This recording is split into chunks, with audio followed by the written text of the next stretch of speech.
တကြားရှောင်းခြင်းရဲ့ကောင်းကျိုးနဲ့ဆိုးကျိုးများပထမဆုံးနဲ့အရေးကြီးဆုံးကောင်းကျိုးတစ်ခုကတော့နာတာရှည်ယောဂါတွေဖြစ်နိုင်ခြေကိုရှော့ချပေးတာပဲဖြစ်ပါတယ်။တကြားကိုအလွန်အကျွံစားသုံးခြင်းဟာ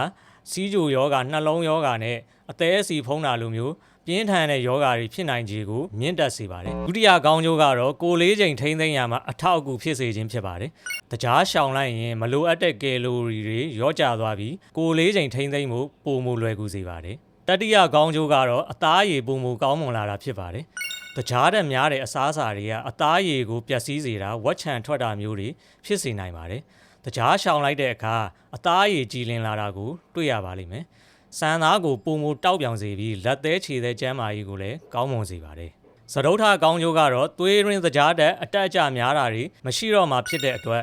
စိတ်ကိုပိုမိုတည်ငြိမ်စေမယ်။မှန်ညံပိုကောင်းစေမယ်။ anxiety နဲ့ depression တွေကိုရောကျစေမယ်။ညဘက်ကောင်းကောင်းအိပ်ပျော်စေပါမယ်။ဒါအပြင်သွားဖို့စားတာတွေရောပါစေတာကိုခံအားကောင်းစေတာစတဲ့ကောင်းကျိုးတွေလည်းရရှိမှာဖြစ်ပါတယ်။တကြားရှောင်ခြင်းရဲ့ကောင်းကျိုးတွေပြီးတော့ဆိုးကျိုးတွေကိုကျွန်တော်ဆက်လက်ပြောပြပေးသွားပါမယ်။တကြားကိုရုတ်တရက်လုံးဝရှောင်လိုက်တဲ့အခါပထမတစ်ပတ်အတွင်းမှာတကြားငတ်မှုခြင်းကြောင့်ခေါင်းကိုက်တာပင်ပန်းနွမ်းနေတာစိတ်အလိုမကျဖြစ်တာအချိုကိုပြင်းပြင်းပြပြစားခြင်းစိတ်ပေါ်လာတာမျိုးတွေဖြစ်နိုင်ပါတယ်။ဒါပေမဲ့ဒါရီယာခဏတာပဲဖြစ်ပြီးပထမတစ်ပတ်ကြော်တာနဲ့ခန္ဓာကိုယ်ကအသားကျလာတာနဲ့အမျှလျော့ပါသွားမှာဖြစ်ပါတယ်။